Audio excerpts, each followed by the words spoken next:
All right, so there she sits. It took me a couple of evenings of doing some modifications to some equipment that I have already to get this mounted on my kayak. This kayak is a 2024 Hobie Pro Angler. That's the older Pro Anglers that don't have all the motor mounts in the back and the front, the plates rather, or the spots to mount a motor, I should say. So I had a 10 Percy triple header plate that I used to have an NK 300 attached to.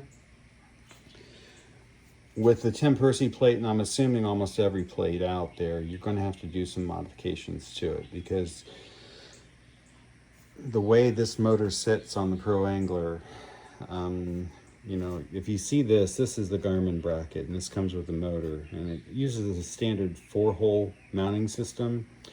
The problem with most certain adapter plates on the market right now for the older Hobies is that they sit too far forward.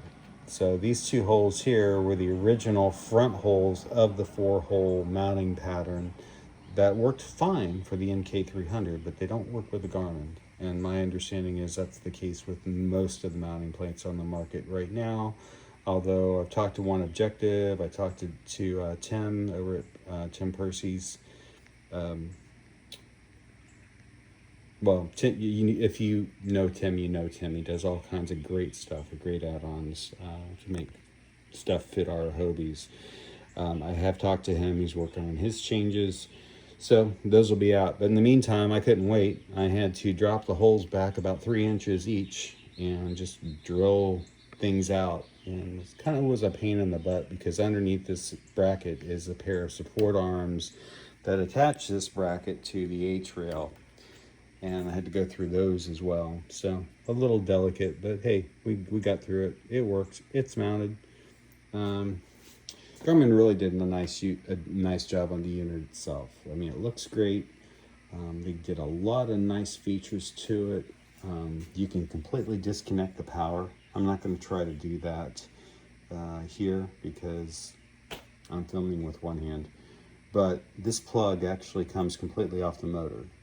Whereas like the Torpedo and the Newport motors, you've got that pigtail sticking out here that is always part of the motor. So, you know, you have to rig up quick disconnects, Anderson plugs, or what have you. With Garmin, you don't have to do that. You just simply plug this cable in, and you're hooked up to your battery source. I like that. I do like the fact that the shaft height is adjustable. This collar right here loosens, and the shaft will go up and down, so you don't have to screw around with sliding bolts up and down and securing a shaft in place like you do with the Newports and the Torpedo. So kudos to Garmin there. They gave it a nice big handle on the back for carrying. This thing weighs about 25 pounds, I think. I'll double check that before I post the video, but anyways, it does have some weight to it. It does have your power button. You can override the man overboard key tag that comes with it, which I'll show you in a minute.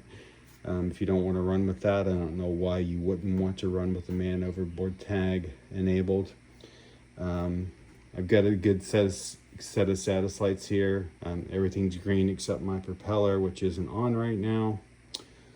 I like the way they did the stow and deploy line. Very simple to install. No pulleys. Everything you need is already on the system. Very cool. You drop that line down through that hole, you tie a stopper knot, and then you just basically, your line here slips out and on, so when you go to take the motor off, you don't have to, it's a very simple process. It just lifts up over this and you're done.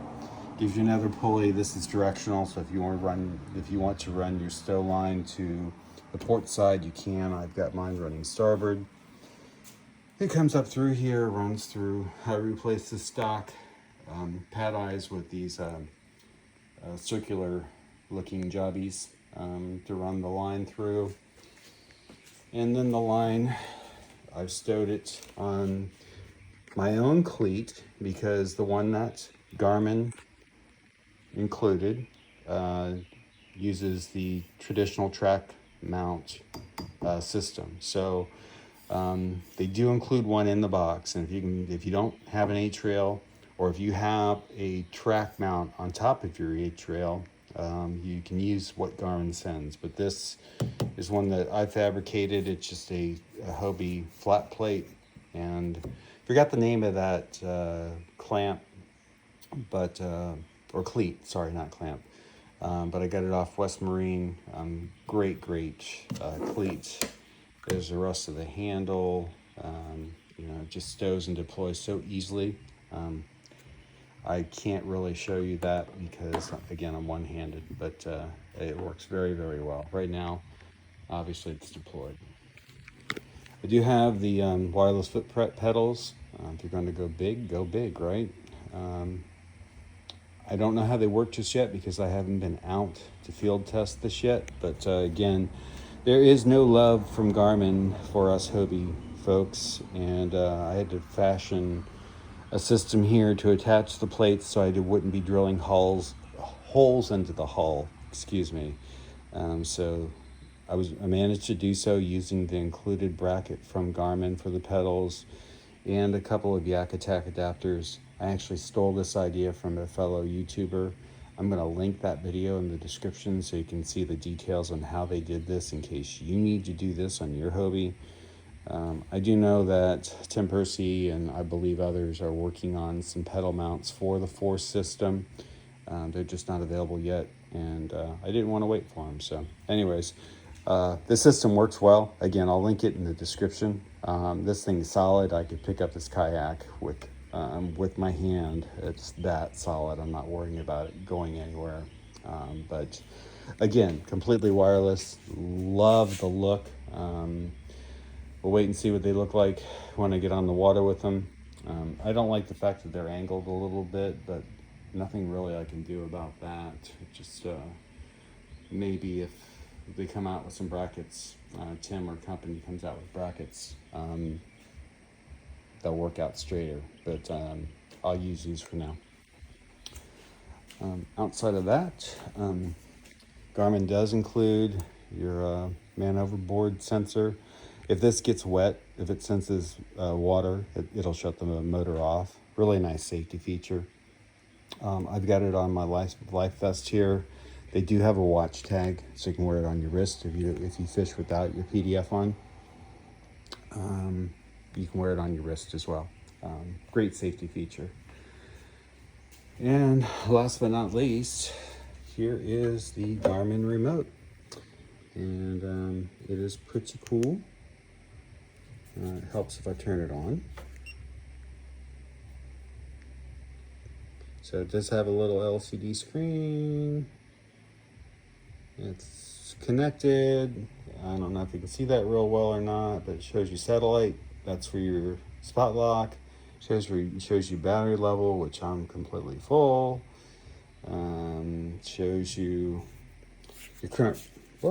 your current prop speed. Now, the prop is off, but if I were to start the prop, it would be at a speed of 2, and it goes from 0 to 20 on the speed settings. I haven't figured this guy out completely yet, but I will. But basically the way it works is you set your prop speed, set it on a 5, then you hit the prop button. There it goes, and then you get the little prop indicator letting you know, hey, you're actually under power. So stop it, just press it again. Turn it manually with the remote using the left and right. Because the motor itself hasn't gone through compass calibration, I can't show you the gesture, but the gesture system actually works where you can just point the remote where you want to go. I'm kind of eager to try that out. But nice little remote. Again, takes 2 AA's, waterproof, watertight battery compartment. So one thing I do love is how Garmin went ahead and, well, I already talked about that. The plug here, again, I can't take it off one-handed, but that is just such a great little feature. I've got my power cord running to my crate, and I just drilled a little hole through my crate, And inside there is a Power Queen 24 volt 50 amp battery. I guess I could probably show that to you. Catchboard off of here. See if I can get down in there so you can see it. Oh, wrong one. Hold on. It's kind of tough on this trailer because I got this thing above me, but here's how I set it up. Everything's strapped down nice and secure. I know you can't see this. Well, if I go like that, perhaps you can. That is a 40 amp continuous marine breaker. You have to use one. Garmin tells you you have to use one. And again, they don't include it, which blows my mind, but whatever, right? But anyway, she's all hooked up. I had absolutely no problems with this portion of the install. It was the easiest part. I ran the ground directly to the battery from the motor, and then I run the positive side to the circuit breaker, and had to make a little jumper cable, no big deal. Other than that, all good to go. So that's it. I'll give you an on the water opinion of it here in the next few days. I might get it wet this afternoon, I don't know.